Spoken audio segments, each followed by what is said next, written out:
મિત્રો, હું બકુલેશ ભટ્ટ ધર્મની આ સફરના પ્રથમ એપિસોડની અંદર આપ સૌનું હાર્દિક સ્વાગત કરું છું.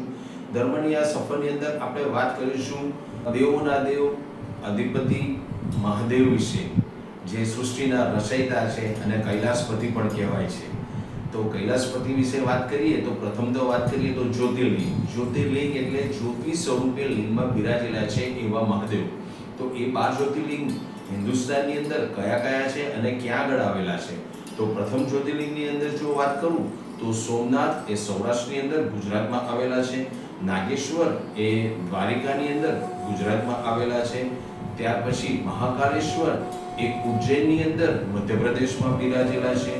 ઓમકારેશ્વર એ માધાતા દ્વીપ એ પણ મધ્યપ્રદેશમાં બિરાજેલા છે. ભીમનાથ તો એ પુણેમાં બિરાજેલા છે અને એ મહારાષ્ટ્રની અંદર આવેલું છે.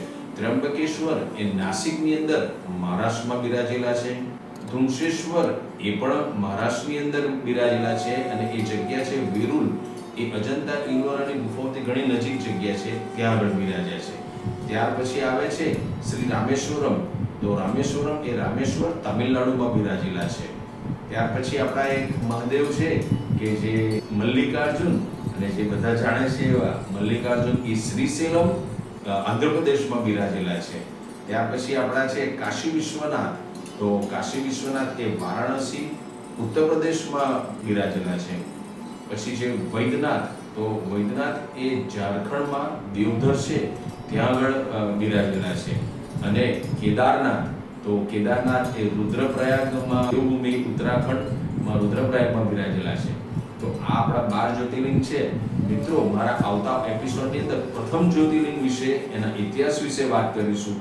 દરેક એપિસોડની અંદર એક ટૂંકો શાર્ટ જે કહીએ આપણે, એવી રીતે સંક્ષિપ્તની અંદર આપણે દરેક જ્યોતિર્લિંગ વિશે એમનો ઇતિહાસ છે જે વેદો પુરાણોમાં કહેલો છે તેવી રીતે આપણે વાત કરીશું. ત્યાં સુધીમાં દરેકને હર હર મહાદેવ, જય મહાદેવ.